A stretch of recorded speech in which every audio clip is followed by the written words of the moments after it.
ঝালকাঠির রাজাপুরের ৪২ লাখ টাকা ব্যয়ে নির্মিত ব্রিজ হস্তান্তরের আগেই হেলে পড়েছে। বিভিন্ন স্থানে দেখা দিয়েছে ফাটল। জনসাধারণের চলাচল মারাত্মক ঝুঁকির মুখে পড়েছে।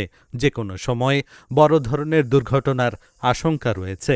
উপজেলার সাঙ্গর গোপালপুর সড়কের এ ব্রিজটি গত বছরের ডিসেম্বরে নির্মাণ কাজ শুরুর এক পর্যায়ে ভেঙে পড়ে যায়। দ্বিতীয় দফায় ব্রিজের কাজ সম্পন্ন করলেও তা হেলে পড়ে স্থানীয় এলজিআরডি কর্তৃপক্ষের কারণে।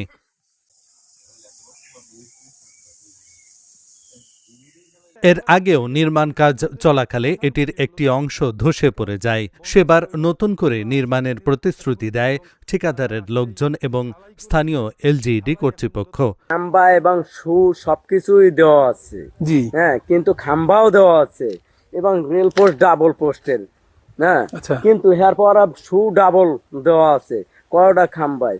এই খাম্বা থেকে যে ডাব্বে গেছে রোড ধরতে পারে নাই না, ওটা যে আগের রেত আরো গভীরে আছে সেটা তো আমরা জানি না। তবে এইবার নির্মাণ কাজ শেষ হওয়ার মাত্র ১৫ দিন যেতে না যেতেই একাংশ ডেবে গিয়ে পুরো কাঠামো একদিকে হেলে পড়েছে।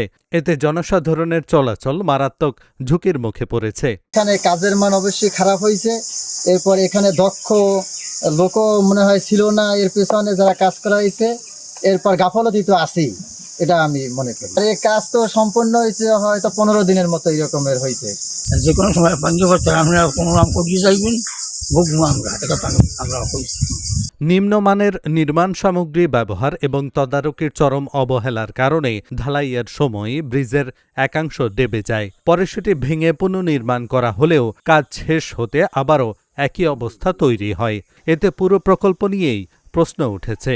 ব্রিজটা ১৫ দিন হয়েছে, উদ্বোধন হয় না, এর ভিতর ভেঙে গেছে, দাব্বে গেছে। ব্রিজটা খুবই ঝুঁকিপূর্ণ অবস্থায় আছে। আপনারা এর একটা সুষ্ঠু তদন্ত করে এর একটা সমাধান চাই আপনাদের কাছে, কর্তৃপক্ষের কাছে।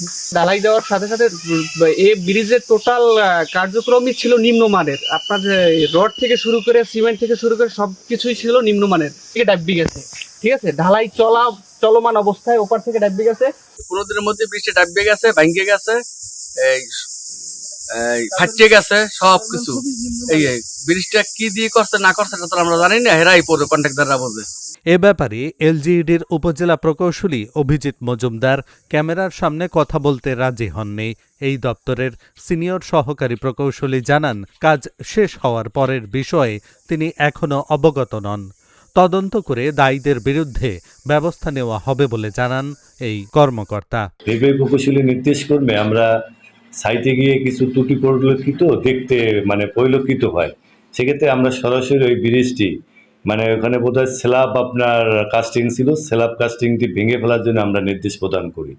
তার পরবর্তীতে আসলে উপজেলা প্রকৌশলী আসলে কাজটি বাস্তবায়ন করেছেন। তো সেক্ষেত্রে সে আসলে কোনো কারিগরি সহায়তা প্রদানের জন্য বা দ্বিতীয় যে আপনি যেটা বললেন যে আসলে ব্রিজটি নাকি ভেঙে উদ্বোধনের আগে কি ভেঙে পড়ছে নাকি বা ফাটল ধরেছে, এ বিষয়ে আসলে আমাদেরকে লিখিতভাবে কোনো জানানো হয় না। এবং এখন জানলাম বিষয়টা আমরা সরজমিনে পরিদর্শন করে যদি এই ধরনের কোনো কিছু হয়ে থাকে আমরা কারিগরি সহায়তার জন্য আমরা ব্রিজটি পুনর্নির্মাণের জন্য প্রয়োজনীয় ব্যবস্থা গ্রহণ করব।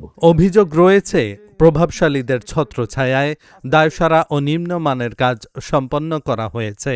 তাদের প্রভাব এতটাই বিস্তৃত যে স্থানীয়রা ভয়ে প্রকাশ্যে মুখ খুলতেও সাহস পান না।